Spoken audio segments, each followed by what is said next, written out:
Hoy nos vamos a sumergir en los dos primeros capítulos de Nuclear, Crónicas Dudosas de Jaime Alejandro Rodríguez. Es un viaje a la mente de un hombre cuyos recuerdos son un verdadero laberinto, justo en el centro de un misterio nuclear donde la verdad, la verdad parece ser tan escurridiza como el propio pasado. La novela arranca con todo. Con esta simple frase, ya conocemos a Francisco y su extraña fijación con el paso del tiempo. Pero ojo, estas manchas en la piel son mucho más que un signo de la edad. Son el reflejo de una identidad rota, de un pasado que lo ha marcado de maneras que él mismo apenas empieza a entender. Y aquí está la pregunta del millón, la que nos va a guiar en todo esto. ¿Cómo se arma una historia cuando el propio narrador es el principal sospechoso de su memoria? Es como intentar armar un rompecabezas con piezas que, a simple vista, no parecen encajar. Bueno, aquí conocemos a Francisco un poco más de cerca. Un tipo de 70 años completamente consumido por la aparición de estas manchas. Para él, no son solo piel envejecida, son la prueba física de que su vida se está deshaciendo, de que los recuerdos se le están escapando entre los dedos. La primera señal de alerta, la primera bandera roja sobre su mente, aparece en un café. De la nada, se le acerca un hombre llamado Carlos, bastante enojado porque Francisco llegó tarde a una reunión. ¿El problema? Francisco ni siquiera recordaba haber quedado con él. La confusión es total, inmediata. Y de repente, ¡pum!, como si se abriera una compuerta en su cerebro, todo vuelve. Recuerda a Carlos, recuerda la cita y, lo más importante, recuerda por qué están ahí. Necesitan limpiar su nombre de un informe sobre tráfico de uranio. Aquí nos damos cuenta de que su memoria no está perdida, sino que funciona a ráfagas. Y eso la hace impredecible y quizás muy peligrosa. Y esta memoria que va y viene nos mete en un terreno todavía más extraño. Un lugar donde la línea que separa el pasado del presente es casi invisible. Las conversaciones de Francisco se sientan surreales. Y la pregunta es inevitable. ¿Está hablando con gente de verdad o con fantasmas de sus propios recuerdos? Por ejemplo, en una charla súper intensa con su amigo Juan Antonio, reviven su época en la Argentina después de la dictadura. Hablan de los militares como fantasmas, siempre con sus miradas inquisidoras, con sus malas intenciones, un pasado que claramente todavía los persigue. Pero acá es donde la realidad se quiebra por completo. Francisco se levanta para buscar más cervezas, y cuando vuelve, Juan Antonio simplemente no está. Se desvaneció. La mesa está igual, como si nunca hubiera habido nadie sentado ahí. Entonces, ¿qué acabamos de presenciar? ¿Una conversación real o una alucinación?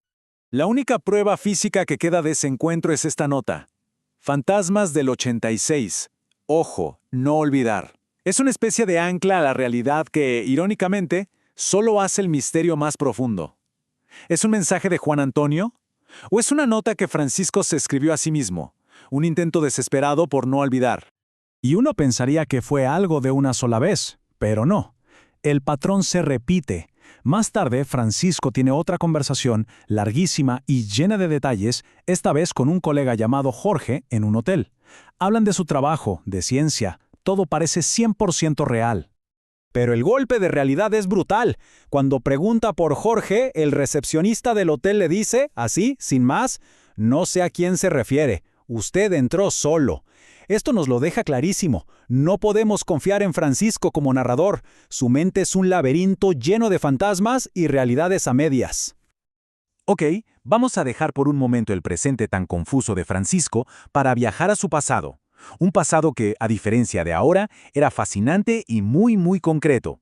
Porque antes de todo esto, fue un brillante científico nuclear. Su especialidad era precipitar lo que se conoce como torta amarilla o yellow cake.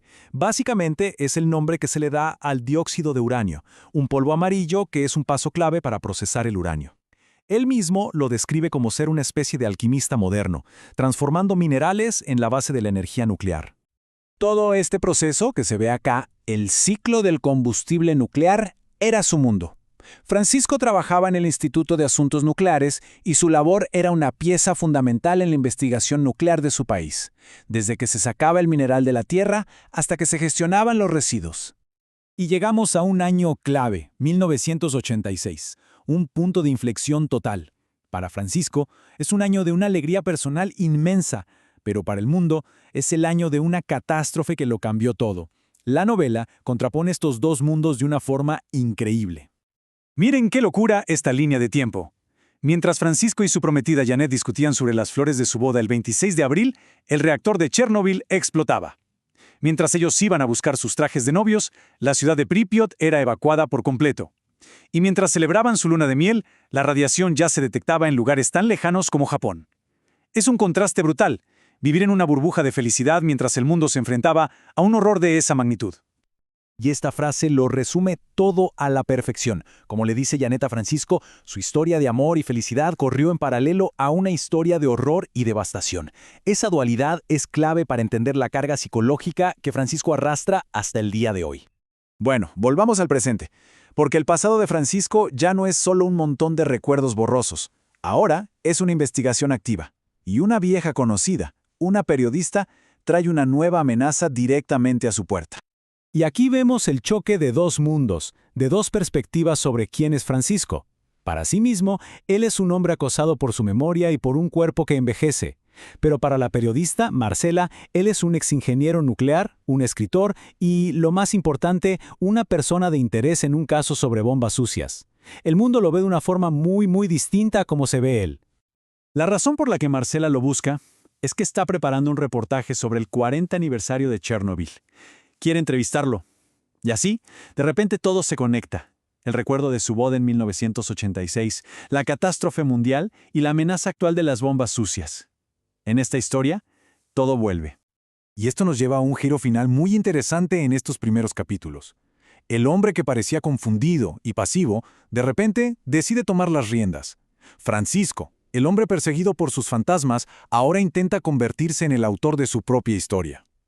Lejos de actuar como una víctima de su memoria, Francisco impone una lista de condiciones para la entrevista que son, la verdad, sorprendentemente astutas.